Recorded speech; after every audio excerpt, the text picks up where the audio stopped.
Hello, everybody. Thanks so much for joining us today. Kyler and I are going to talk about the financial naughty and nice list and kind of what that's all about because, hey, why not stay within our Christmas themes? Right? So Absolutely. it Yeah. makes it fun. So we're going to go through the naughty list, which is all the financial don'ts, and the nice list being the financial do's. So looking forward to any comments you guys have along the way. We'll also be highlighting a handful of things that I kind of see on a day to day, and I know Kyler probably sees certain things in her own business or just talking with people in your network. So I'm excited to chat with you about this. Yeah, it should be a fun conversation for It's sure. good. So I think the biggest one, let's kick off of why financial habits actually matter. And I Mhm. think it's just like technology. If we don't have good processes and habits in place, you're just asking for Mhm. trouble to show up at your door. Yeah, for sure. I mean, in any sort of healthy business, finances are going to be really the heartbeat of the organization. You can't scale, you can't grow, you can't, even keep day-to-day operations going without, strong financial habits, especially if you're like a small business looking for some sort of seed funding or something like that. It's the first thing the investors are going to want to see or look Mhm. Yeah, I actually have a client going through right now getting their books in order to sell, and they at. came in later on and it was kind of a mess, and all right, we got to get this ready because investors want to see it, Mhm. people that want to buy. So it is very important. And I think a lot of times because of solutions like QuickBooks that are easy enough that anybody thinks, or I guess they make it where anybody can use it, doesn't mean that you actually have the full financial knowledge to use it correctly. Yes, most definitely, and it doesn't mean that it's set up correctly either, right? I think that's the biggest hard part with QuickBooks is like it's a very much a plug and play solution. Like they as a vendor partner are not involved whatsoever unless you try and call support and good luck with that. Mhm. But it's just going to be one of those things where you need to be able to have that understanding or at least have the humility to say this is not my strong suit. I need help with this as a founder, a leader of the business for sure. Yeah.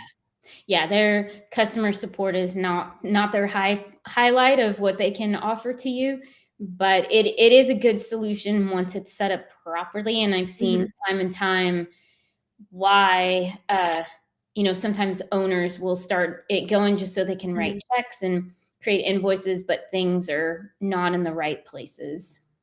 Yeah, for sure. I think that's a big piece of it is getting all of that done, especially if, you're looking at taxes or you have different structures, in deductions and all of those different pieces. That's a lot for one person to manage. Every single business that scales has to figure out, what they're going to do with the finance department, how it's going to run, and without that being organized, it's going to, continue to build on a really shaky foundation. Yeah. So I think this is a good segue to lead into what is the naughty list, the financial don'ts, because it starts with a lot of, hey, QuickBooks wasn't set up properly because, it will walk you through some steps so you can get it going, but that doesn't mean that that's set up correctly for your business. It also puts different accounts in there that aren't always the best setup or what you should break them out into being.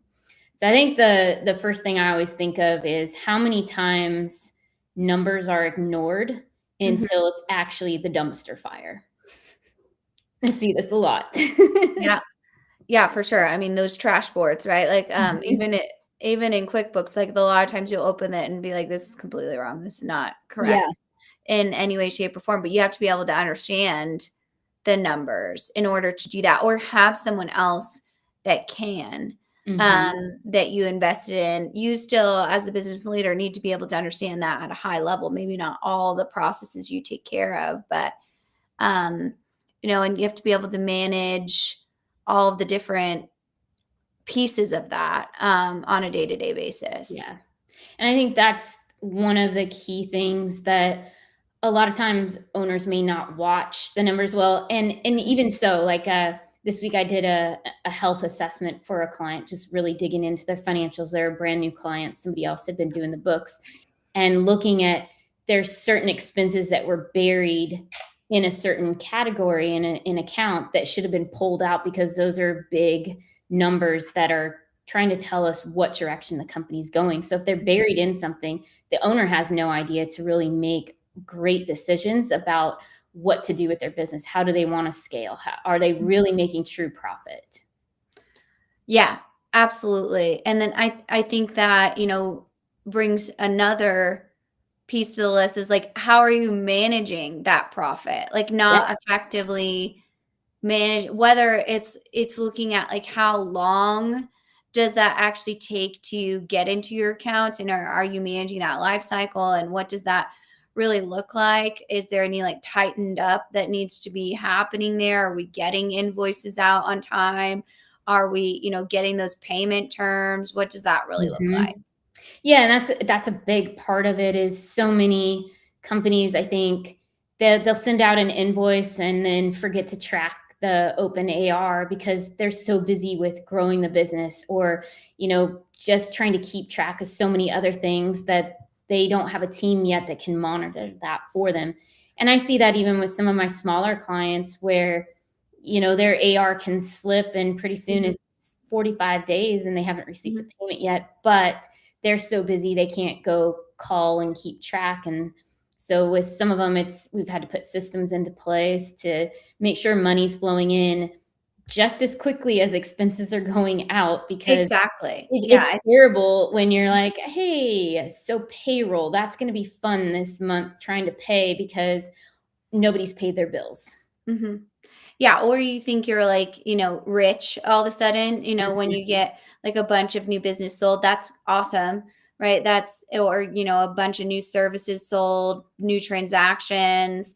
But then you don't know when that actually hits your account. So the timing is off, and all of a sudden you're in the red and you're like, whoa, wait, I Yeah. thought that I had all of this money. It's like, well, it's not yours, right? Until it's actually in the account, even if they've executed signatures or invoices or things like that, Mhm. It's So, just a promise to show up. mhm. It's not there yet. Yeah, exactly. So, Yeah, and I think then with that, a lot of times spending gets out of control, and they're not understanding the impact of how that spend is working, mhm, because they don't maybe have a cash flow. That's why I always recommend everybody do a weekly cash flow so that mhm, you know what's coming in, what's going out, and then you can use that to project out months in advance. A lot of clients I do 3 months in advance so we can kind of see what's going on. Others, their cash is kind of living paycheck to paycheck, and we're mhm, monitoring it on a month at a time, trying to get things under control. But that gives you a really good idea of what your burn is, how many dollars are going out versus what's coming in. And then mhm, that starts to uncover, hey, where are some issues with my whole process of collecting money or even paying money or out to the vendors. mhm. Yeah, absolutely. And without, that visibility, I feel like a lot of times, especially like younger entrepreneurs, have this misconception of like what that actually is Mhm. financially. We see like, people driving Lamborghinis on Instagram. The only thing I think if you have a Lamborghini is that you're stupid, because you spent way too much money on a car. Right. If that's for you, right? What do I know? I don't have a Lamborghini, right? But at the same time, like that's how a lot of times entrepreneurs are represented, and all of a sudden you get, you're like, oh, I have $1 million company. Well, then, I mean, yeah, you made a million Paper, dollars, yeah. right? But that doesn't mean that you can go out and do all of these different bad financial decisions, especially when you have, a staff and responsibilities Yeah. to, and understand those types of expenses. And I think there's so much on the entrepreneurial side of it kind of splits up into different types of owners. Some that are the ego driven, where, hey, I got to be flashy and I got to show the Lamborghini and I have to have my, you know, American Express card or whatever that looks like to say, hey, I've arrived. But at the end of the day, you're poor when you look at the bank. You Yeah. haven't arrived, and you're trying to play and show up where you're not there yet. You haven't. Yeah, I always tell people, I'm like, you haven't arrived, so you can't have that yet. And even when you have arrived, there's bigger expenses, Yeah, right? A $50 million company and a $5 million company mhm. have very different expenses. So They even if do. your company's evaluated at 50 million, you still can't spend irresponsibly. And those things are started when you're making 500,000, Mhm. right? So, And you just start putting in good financial decision making at day one, because otherwise it does get out of control. And how many people I'm like, you know what, Dave Ramsey, if you're listening, and I don't know, maybe you have this, but there needs to be something for business owners. Like, mhm, here's a program for business owners to go through, that they're spending the business money faster than it comes in, and mhm. not looking at how that impacts the overall business, Yeah, because it's just bad relationships with finances. absolutely. I think you should make something like I that. should make something. Dave Ramsey Dave, who? we'll partner up on Yeah, this. right? The only thing that Dave Ramsey does is talk to people how they need to be talked to. Like you Yeah. don't have any money. I know, So, I love his line. He's like, "What are you doing?" I'm like, "Yeah, what are you yeah. doing?" Or like no nights out, no blah blah blah. I always see Adam and I say this a lot about our kids all the time. Is Mr. Wonderful, right, from Shark Yep. Tank?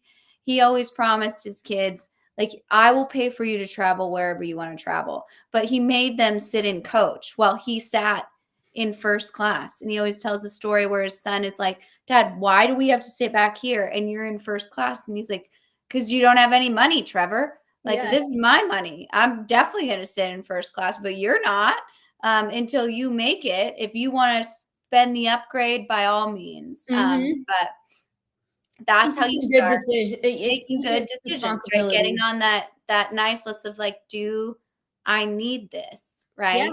So, Yeah, it's a big thing. And I think, kind of to wrap up our the naughty list, is when you talk about growth, a lot of entrepreneurs and founders assume that growth is going to fix all the problems. mhm, And it doesn't, because it usually unleashes another set of problems mhm, where, a lot of times you see this in the manufacturing distribution side, of all of a sudden we're taking off, but there's still not enough money to fulfill orders, because you need mhm. to go buy inventory. Yeah, that is a huge balance. And where are you buying it from? And do they Yeah. have enough? And can they get it here on time? Like figuring all of those things out. But I think as we transition to the do's, do map that out, right? Do have different suppliers that you can pull from.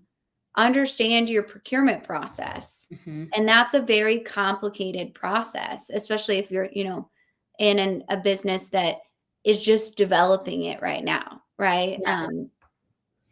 So I think that's a big thing, is mapping those processes. Even if you're like, we don't really have a process. Well, you build Great, product, we're gonna have right? one today. Yeah, Yeah. right? Like, you send it out to people and they buy it. That is a process. So start to, build from there, and having the habit of knowing that we document our processes, we measure them, we see if they're healthy is a Mhm. big one, to understand where you're spending too much money, where you could be saving money, where you have, excess opportunity to make more money. It's all going to start from there. Yeah.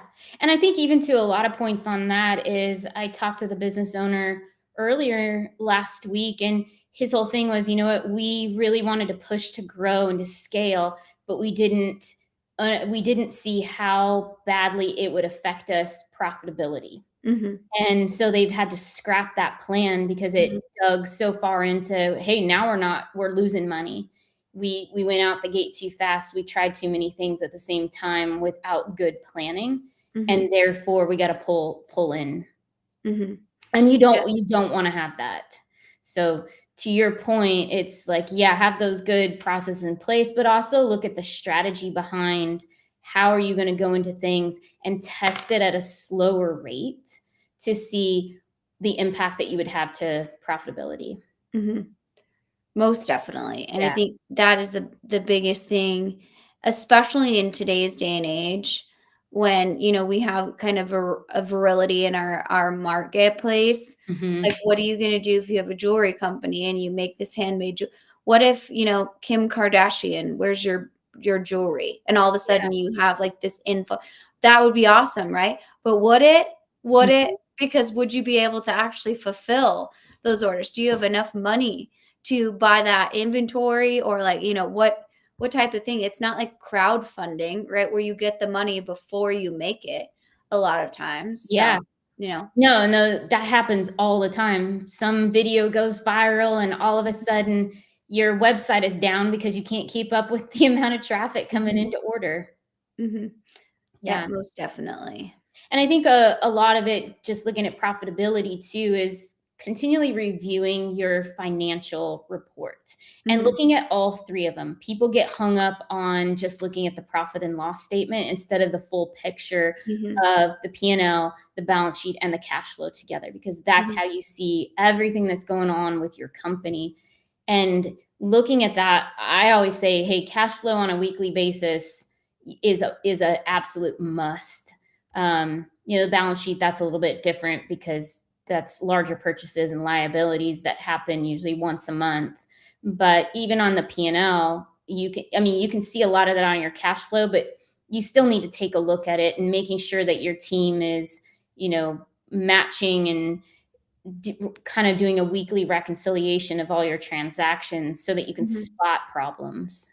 Yeah, most definitely. And I think having those all together also creates like a standardization and measurement too. So not all of a sudden we're like, well, accounting is saying this, and then Right. production says this, and then and everyone's like, okay, well, what actually is, Yeah, and it's usually on the the accounting team's fault. Everybody hates the accounting department.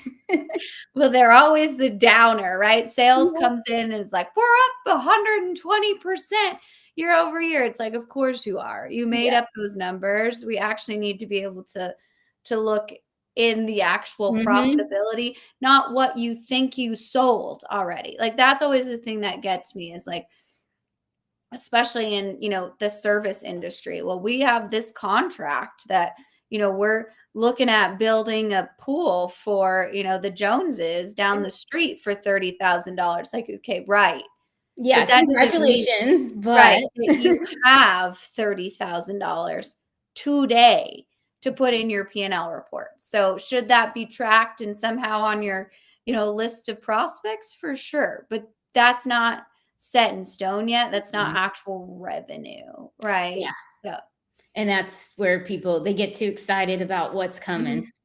Yeah. Yeah. Then the accounting department just has to bash their dreams, and that's Yeah, why I they get, know. like, such a bad rap, but it's like, if they weren't vigilant to Mhm. those processes, the business could not be healthy, right? If No. they were just like, "Yeah, for sure, we'll include that in what did you want them to do?" Right? That is Mhm. their literal role in the business, is to say, like, from a cash perspective, that's not on, in our account or whatever, Yeah. right? So Yeah, it's the department of we kill dreams sometimes. Yeah. Like, and I mean, reality, dreams so should be sorry. killed if we Yeah. cannot afford them, right? Same with, Yeah. looking at those growth scaling. That has to be so intentional. And Mhm. sometimes, like, good for that client for being able to say, like, we went way too hard on this. We got to come back a little bit so that we can actually sustain healthy operations Yeah. for our existing companies, for our employees, for all of those different pieces, that they have to be able to do, because a lot of times they just want to hit the gas so hard. And Mhm. it's like, right, there's a difference between, you know, growths that just peak and go slamming way back down, and ones that, hockey stick to are sustainable. Yeah.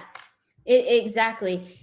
And I think a lot of that comes from, a combination. We're going to build repeatable processes that are in there. We're testing things. We're testing the market along the way instead of jumping so quick that a lot of entrepreneurs do, because they're so creative and so vision based. It's exciting for them. Like, hey, let's go. And Mhm, the accounting department, the world of dream crushers, is like, hey, wait a second, this doesn't quite make sense. And mhm. you do need that reality check here and there to be able to Oh yeah. determine, hey, is this where we're needing to go?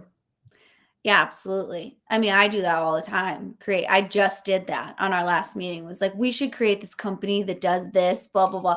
Someone needs to come in and, bring me back down to a grounded level. But that's my job, right? Is Yeah. the bigger idea piece of it.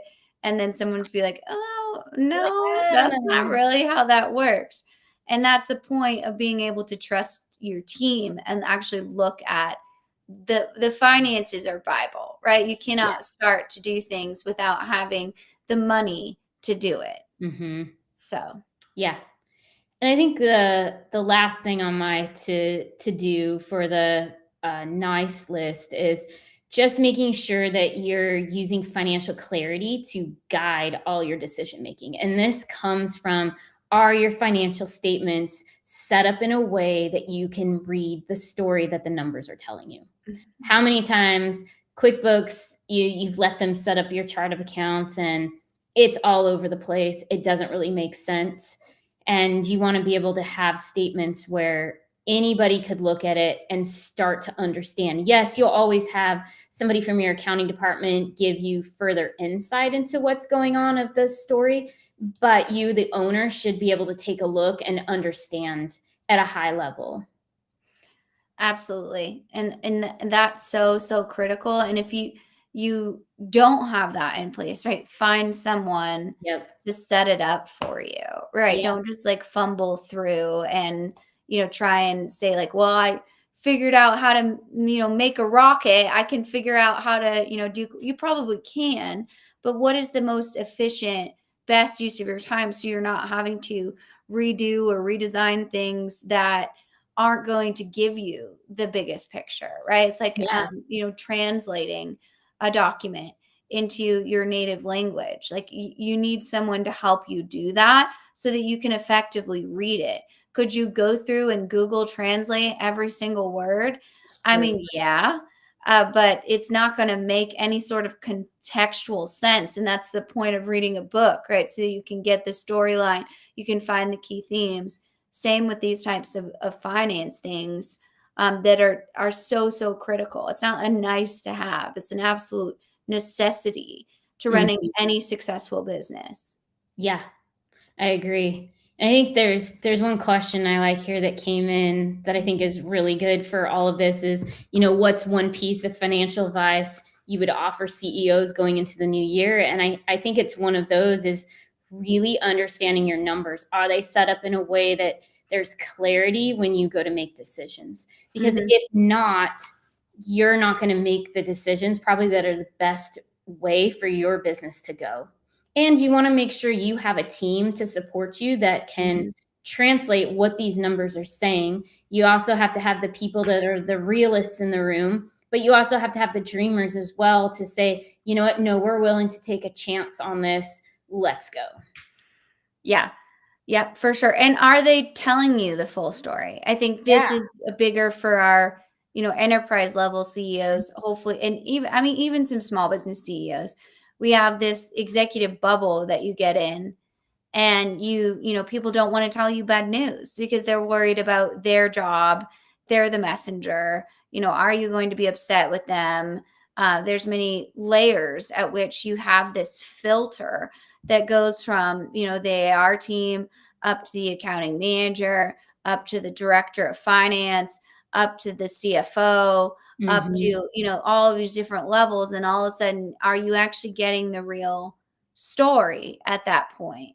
And that's a big piece that I would encourage all CEOs to take a look at of like, Yeah. where is that coming from? And really study and understand that process. Hmm. And I think the other part of it too is you need to be able to know because I've seen a handful of times in businesses where the CFO is making really, really poor Mhm, choices and they take advantage of a CEO not necessarily knowing mhm. what's going on. And that can be fraud, it can be a multitude of things. So that's why I always stress make sure you understand your own numbers. And yes, you're going to lean on experts for it, but at the end of the day, you need to know them enough to be dangerous. Absolutely. And your best friend is not a CFO, right? Like I think I struggle so much with the CFO position because it takes such an it's hardest in my opinion to find, right? You need to have someone help you figure out what the CFO needs to do, because the position is so powerful yet so isolating Yeah. that there needs to be a level at which that you're able to not only have that trust but have that understanding of like, are they telling me the truth? How do I know that? How do I, make sure that I'm engaged to a point, but I'm not like, "Why did you spend $2 at Taco Bell?" Yeah. Okay. We only have Taco Bell on Tuesdays, type of thing. That's Mhm. obviously not worth your time. Somebody else can deal with those types of more in the weeds details. You have to know, but I don't know. At least me, maybe because I'm scared of finance, and that's why, you're my friend, and Yeah.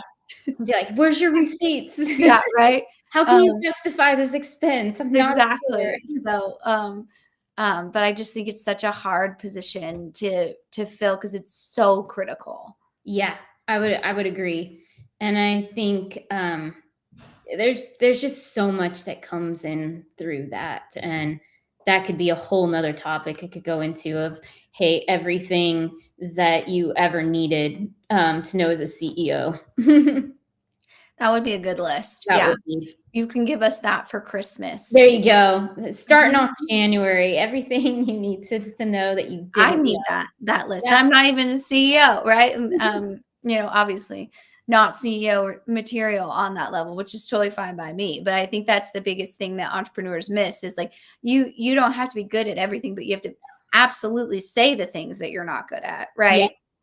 And yeah. find someone who's able to fill those holes. Mhm. Nobody's good at everything. That's crazy, Yeah, right? So people need to be able to have that level of vulnerability in a small business atmosphere, and it's difficult because you're answering all the questions all day long. And to be say, I don't really know how to do that, mhm. is a big piece that I think hopefully we're kind of changing the narrative around that's okay to Yeah. say that. Yeah, I hope so too, and I think that kinda comes in with a whole bunch of other things of like, "Hey, failure is good." You've been taught your Mhm, whole life that failure is failing and you're a loser and you're never gonna amount to anything, but really the people that can learn by failing are so much more successful. mhm, Yeah. mhm. So those mindset changes, you need some David Goggins yelling at you or Absolutely. Bedro, all of those people. Yeah, yeah, absolutely. Yeah. Love that, love that. Well, This this has is been such fun. Thank yeah, you. And hopefully, everybody, you all got some good pointers on what not to do and what to do when it comes to financial clarity. And yeah, keep your questions coming in, and I'll go back through and answer those. All right. cool.